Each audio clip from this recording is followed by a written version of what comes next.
I don't know, I guess it's in your blood. Anybody that you talk to that's a farmer will tell you it's in their blood, and you just keep doing it. It's a makeshift setup.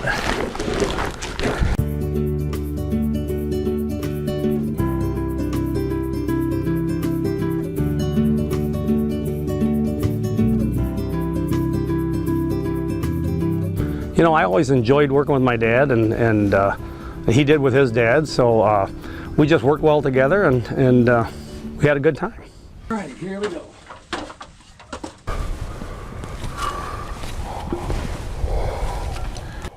My two hands mostly now, yeah. Since my son passed away, I've been doing most of it myself. I've got nephews that'll help me out here and there, and if I have to have some help, I can call on help. But my son, my older son, will come up and help me out when I need him.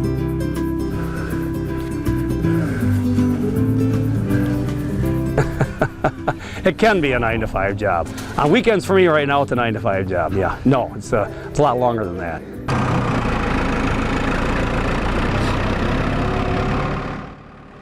Best thinking when you're out here working, because you get you get them going on a machine and something, and the noise is humming, and you can think about other things because it's doing all the work. You got to kind of watch it, but you can get out here and just do a lot of thinking.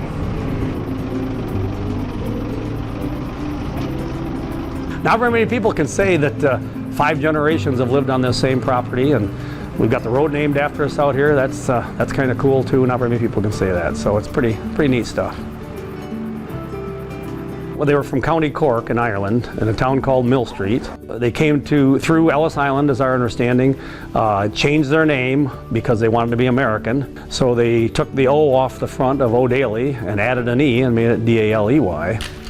And from there they traveled working the railroad to, this is the stories I've heard, to Flint area, and they ended up in Flint area, and then they wanted to purchase a farm, and they started looking, Flint area, and then also Kings Mill, which is a little town out here where the railroad came from Flint to here. But they were looking at 2 different farms, and one was here and one was where the General Motors plant is in Flint.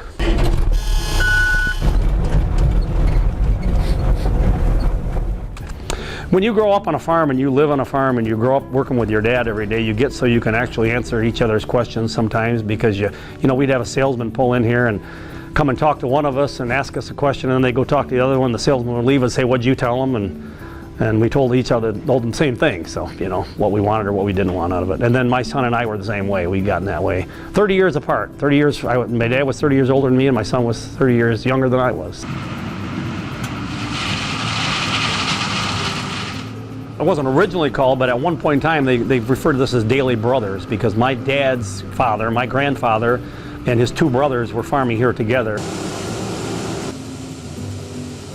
Every building you'll see on this farm was built by Daly's hands, so my ancestors built every building here. I mean, there was nothing that was hired a different crew to come in. We built them. It's in your blood, and the people whose blood it's in can't seem to get it out of it, and they really want to make it go.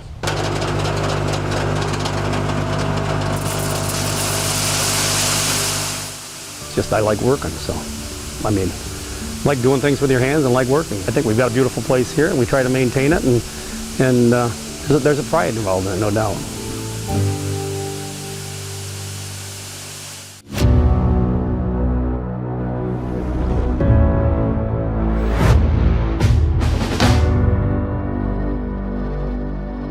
This is what the best part is, watching the lake light up, the sky light up, fish in the boat.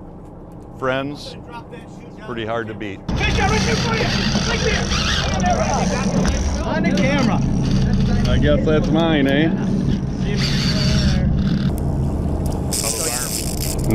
They're fine right now, but I have a feeling this is out there. It's only 500 feet out. Yep, you got a small fish going there. Oh yeah. 20, 26, 27! 27! 27! Here we go! Right here! Somebody get it! Right here! Fish on! You know, getting to experience it, showing people what it's like out here. And I can spend all day. I don't have to ever land a fish, but I love to make it happen for people. I think right now the charters are doing great. But as the governor was trying to figure out what to do with COVID and shutting everything down the way she did, you know, all these charter boat captains who work out in the fresh air were shut down, and they lost all kinds of business. And it was right in the heart of their main season, so a lot of guys really got hurt last year. Oh, there's some fish! 4. Let's get them all in. Get them all in. This is what the fun part is, man. Chaos at its best. Oh yeah, this is what it's all about. I don't really, I wish I knew how to do this better. For a while I did learn how to do it. Now it's been years that I haven't fished. I think that if anybody wants to get out and fish, their opportunity is to really check out the fishery. The West Coast is completely different than the East. But you know, Ludington is one of the premier ports in Michigan. You can call the Convention Visitor Bureau. We've got a list of great charter boat captains, and you know, all along from here all the way up into northern Michigan, into Leelanau Peninsula, we just have unbelievable opportunities and great captains. So I'd encourage them to go whenever they can go. Let's get a double going. Who's up next? We gotta know who's up next, because we gotta make it happen fast. Come on, fish.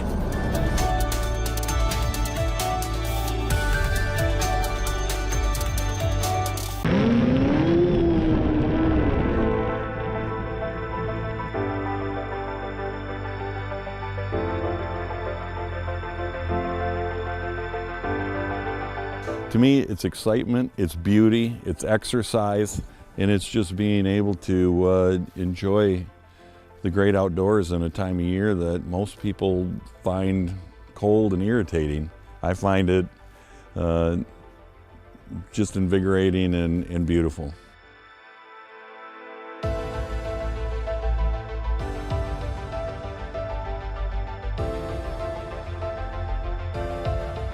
When I drive through some of the trails, especially when I get into the heavy pined trail and the snow is hanging on them, I just I zone into I'm watching my trail, but I'm looking at the beauty, and I just think, you know, it's an unbelievable opportunity. It's spectacular to see what God has created in the beauty of it.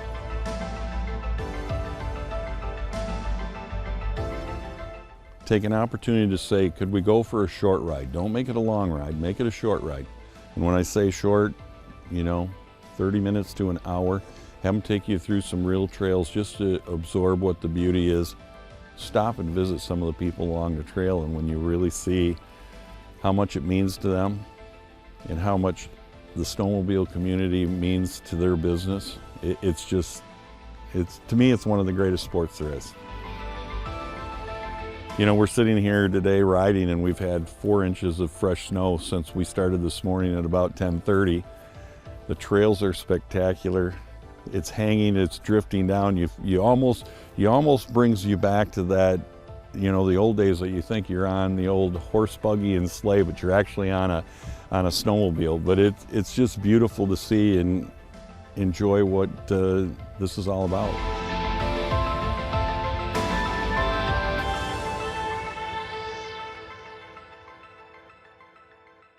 There you go, look at you, good girl, good girl. Wanna go kayak? Kayak, okay, yeah, okay, here we go.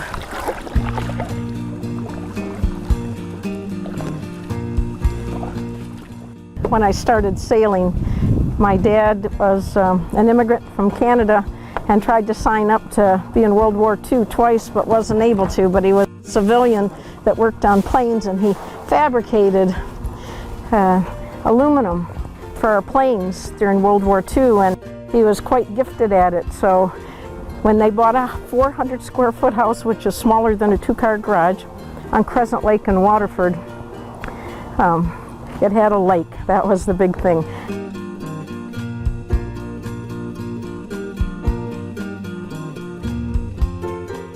And he also made what I call the first pontoon boat, because he made a big platform and cut out a place for the motor, and we took little cheap outside furniture and put it on there and went around the lake, and when we were done, he'd take the motor off, and it was a dock that we put out in the lake to swim.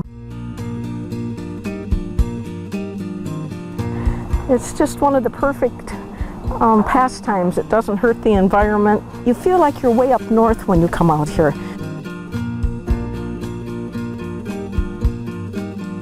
It's just nice to see people out enjoying themselves.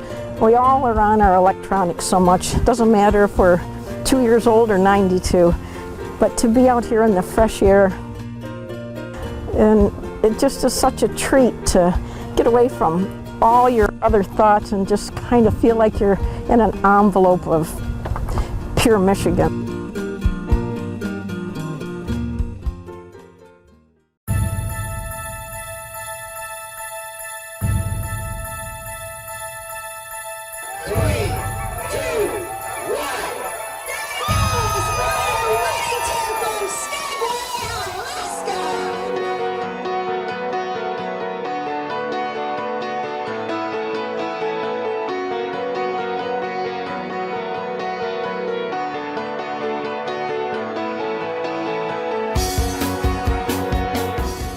They're athletes, and we train them and condition them. My dogs train every other day. They do regular 20, 25, 30-mile runs.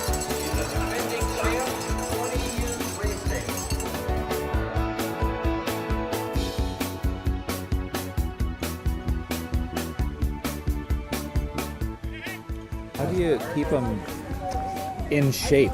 We run them all season.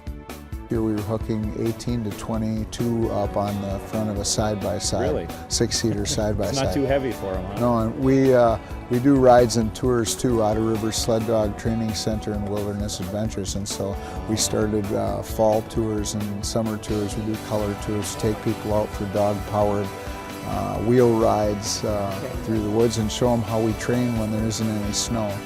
Hey guys, good guys. Hello.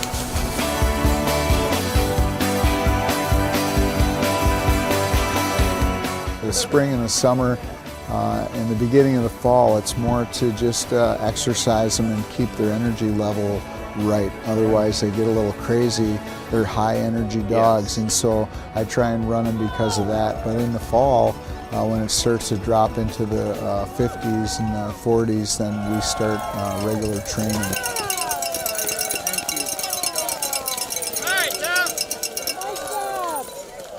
This is an authentic, old-fashioned community event that brings everybody together, brings people back thousands of miles away, come back here.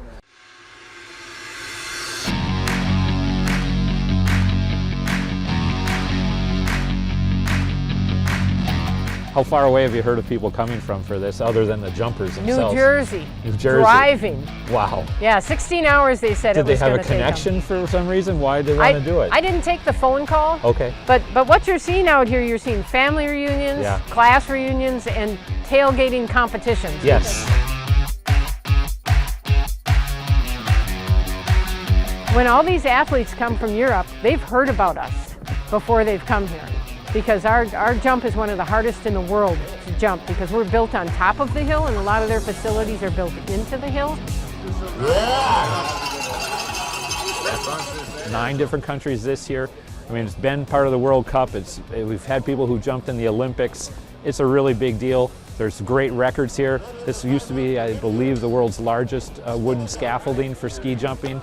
It's going to get bigger. It's going to get better here with the recent work the legislature and the Great Lakes Sports Commission have been doing. We're very proud of it.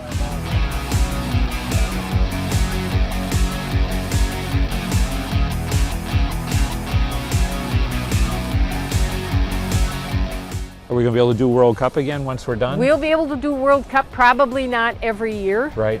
As there is kind of a cycle with that, but it's going to be fantastic. And then, oh my gosh, we'll probably have 15, 16 countries and 25,000 people. It's going to be so exciting to get back to that again. It's been so long. I get the satisfaction of knowing I've done something good for the community and that it's a way I can help. I have this problem. I'm a very emotional person, so at the end of this event every year, I get a little teary-eyed because I know we did a good job. We gave it all we had.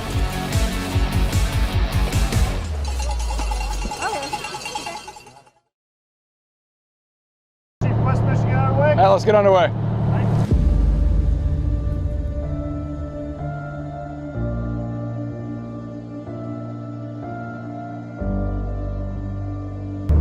So I've been in the Coast Guard for 22 years. Originally joined the Coast Guard to save lives. Didn't know much about it. Had a buddy that joined. He was a junior in high school, a senior when I was a junior. Really have enjoyed every single minute of it. I've been out on the east coast of the nation, out in Virginia, served from basically North Carolina all the way to New Jersey with some really big waves. Been out in 20-foot waves out there. So the waves here in Lake Michigan can be very challenging as well, especially for our boat crews. We can have 13, 14-foot seas crashing into the break walls here right outside of Grand Haven Harbor. And our crews got to be prepared to go out there and respond to, sailing vessels, recreational vessels, or even our commercial fishing vessel fleet that's here in the Grand Haven area.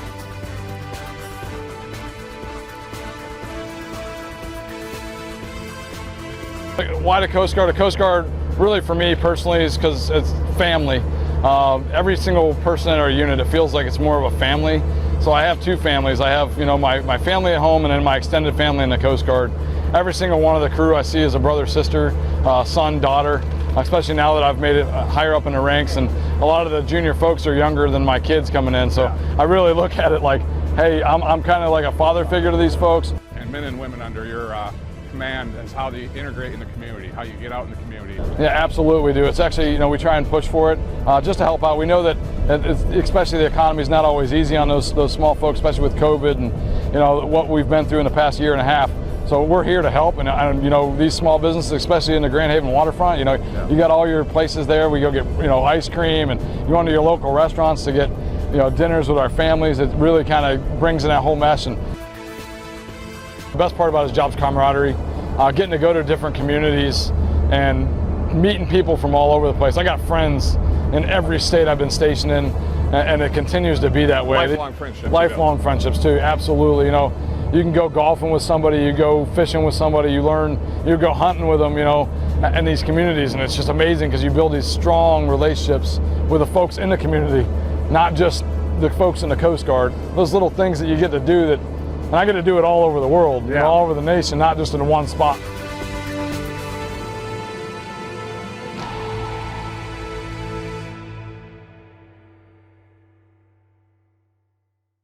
We've been doing it for almost 30 years.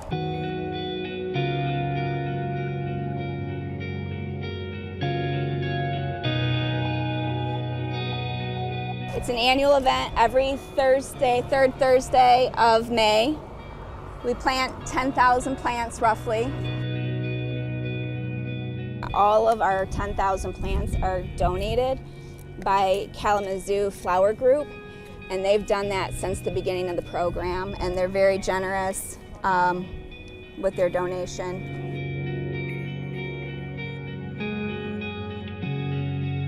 Day before planting, we lay out our patterns on the beds, and it's color coded. So each type of plant is a different colored straw. We put the straws through the pattern, lift the pattern, and you're left with the straws. So the next day when the volunteers come in, they know exactly where to plant what colored plant.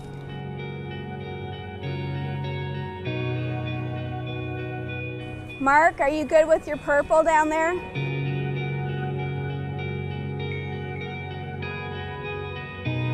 There's a few of us that have gardening backgrounds, so it's not too hard to get us there. The rest, some of us have never planted before and probably will never want to plant again. I buy a Costco size ibuprofen bottle.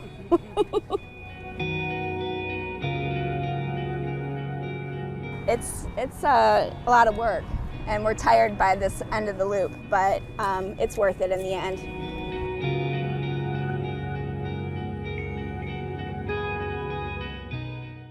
I grew up in a neighborhood in Waterford, and everybody my age was a boy except for me.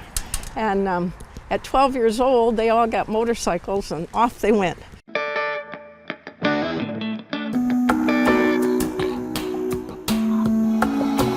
I mowed lawns, babysat, washed dishes, cleaned houses, whatever it took. And I raised $50 and bought a Honda 50, and then I got to go with my friends. When I got the bike, My dad was still alive and really good at mechanics, but unfortunately he passed away less than a year after I got it. And so the neighborhood boy showed me how I could use a fingernail file on the spark plug and rinse it out with a little gasoline, put it back in and get another couple months out of it. Riding is just so much freedom. Yeah, it's all the fresh air, all the senses, everything that you see that you might not in a car. It's that you're with the environment really, and you notice everything. It is a club, it is a group that is willing to take the time and also spend the money to be able to enjoy that fresh air, to feel that environment, to be able to smell everything as you drive, to be able to just be part of the open road. I think the funniest remarks I get is because of my age and gender. That's probably, people look twice because of that. I think it's somewhat unusual to be in your mid-60s, female, and drive a 1200cc Harley. But there's more and more women. Actually, it's the fastest growing group right now.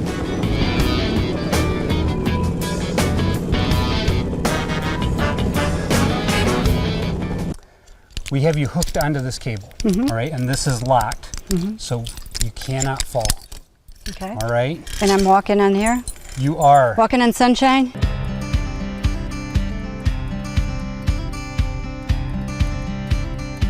Confidence that you'll be okay is very handy here.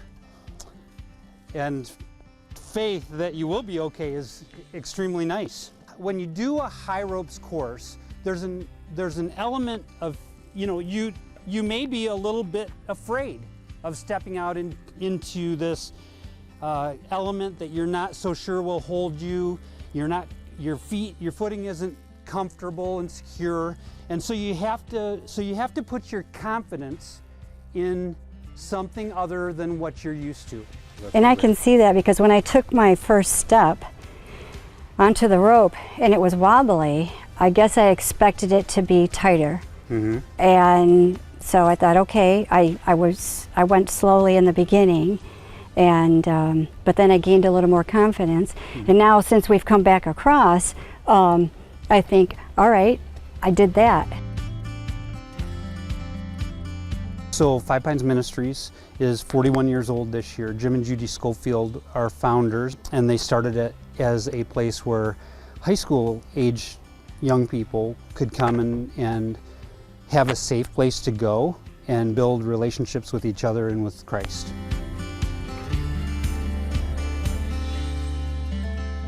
What are you doing to be open? And so preparing for appropriate social distancing, being respectful of COVID-19 without fearing it. The opportunity to open for our community, for the young people in our community, it's so important to me to provide this every year, but even especially this year. It's new every time for me. When we're out here and facilitating this, you'd think jobs can become tedious and old, but every child that goes through it, you can see them grow.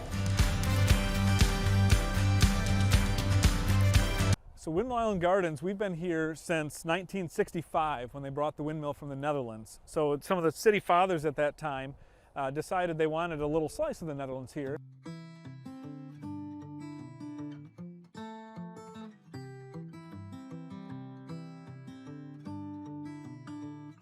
Netherlands has 12 provinces, so we have all the flags here, and it's actually really neat because even some of our Dutch visitors have never seen all those provincial flags together. But it's neat because people will see, who are from the Netherlands, they'll see, like my grandfather's from Groningen, his flag is right up behind the building here, so people will identify their province, and it's just a nice little slice. I know the Decline side of the family, they immigrated to this area back at very early, like in the 1800s, that component. Early settlers were a lot from the eastern part of the Netherlands, and the settlers that came later, like my family, they were from the northern and southern parts. Right. But a lot of working class people came here. So. Right, and the Victory side of this family, they immigrated quite early too, so our presence been here for six generations plus. Yep. I have family from a lot of different parts in the Netherlands. My great-grandfather was the last to come over. The clothing is actually not that bad, and I still wear the wooden shoes. That's one of our biggest questions is, are these wooden shoes comfortable? They're not uncomfortable. You just have to get used to them for about a day, and then they're great. They went to the Netherlands and tried to find one, and they found actually an old broken down windmill. So they allowed us to buy that, and we were the last one. There's only 2 in the Western Hemisphere, ours, and there's one down in Aruba. It was a Dutch colony, so they allowed one to go there. Theirs is now a restaurant and a bar, but ours we agreed to always have open as a touring mill and as a working mill to allow people to go through. There's always been an urban legend in the community that this windmill has some damage from World War II. Is that a true statement or not? It's absolutely true. Wow, so the urban legend is truthful. Yeah, they used to use this in the Netherlands as a hideout, and they'd also use it, it was high up so they could see troop movements, and then they would report them. So the Germans knew that, and they would come by and strafe it with their fighter jets. And we actually had a guy who visited several years ago, and he was one of the Dutchmen in the resistance, and he had used this mill in the Netherlands to hide and evade the Germans. It is neat when people visit it. A lot of people think it's just Dutch history. Engineers absolutely love this machine. It's a big machine. Agriculture people love it. It tells a story about farming, turning that into food. We can talk to people about history, about Dutch culture, really any kind of interest, we can tie it in somehow here. So some people always ask, when's your peak bloom or the most bloom? I call it a cascade of color over 3 or 4 weeks. We never have 100% tulips. We have earlies, lates, and mids, and any time really in late May, or late April, early May, there's always good color to be seen. We get people from all over Michigan, Indiana, Illinois, Ohio. We were getting calls this week from Mississippi and Alabama, so we just warned them to bring a jacket. It's going to be a little chilly.